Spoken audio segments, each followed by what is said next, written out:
Think of the classic corporate leader we expect: commanding, unyielding, completely certain. When their fist hits the table, the room falls silent. But survey almost anyone about what they actually want in a boss, and you get a completely different profile. We ask for empathy. We ask for team builders. We ask for managers who are humble enough to listen and elevate the people around them. So if we all know exactly what a good manager looks like on paper, why do so many boardrooms still end up looking like a casting call for the loudest, most overconfident person in the building? We are not lying on those surveys. A hidden psychological mechanism is hijacking our hiring and promotion decisions, quietly overriding what we consciously know is right. A recent study by researchers in Europe set out to test if our stated preference for humble leadership actually matches our behavior.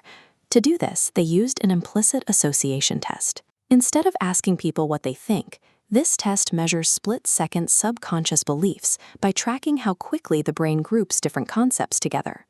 Participants rapidly sorted terms associated with leadership alongside words for humility and arrogance. When grouping boss with humble, they hesitated, but boss and arrogant immediately clicked. The data revealed an overwhelming bias.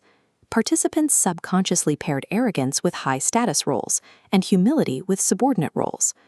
Even when we know an arrogant leader damages the team, our own subconscious actively steers us toward promoting them anyway. Part of this bias comes from a misunderstanding of the word itself.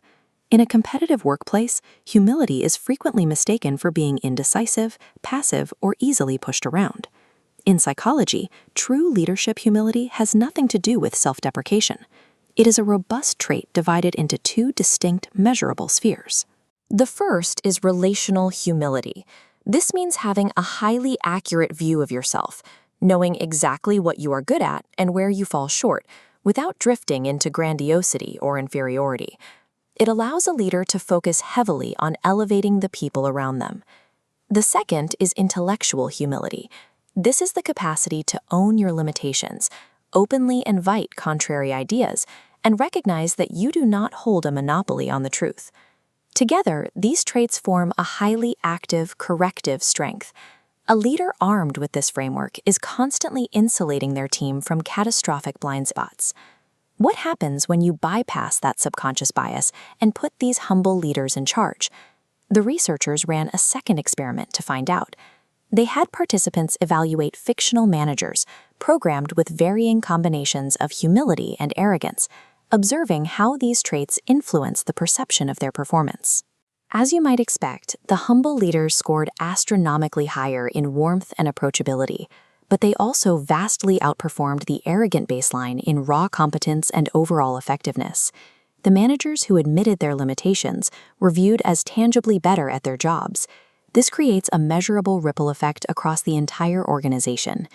Teams working under humble leaders consistently display higher innovation, superior performance, and drastically increased emotional resilience when projects go wrong. Humility operates as a hard strategic asset that mathematically drives superior team performance. There is one final hidden variable that determines whether a humble leader will actually succeed, and it has nothing to do with the leader at all. It depends entirely on the mindset of the people following them.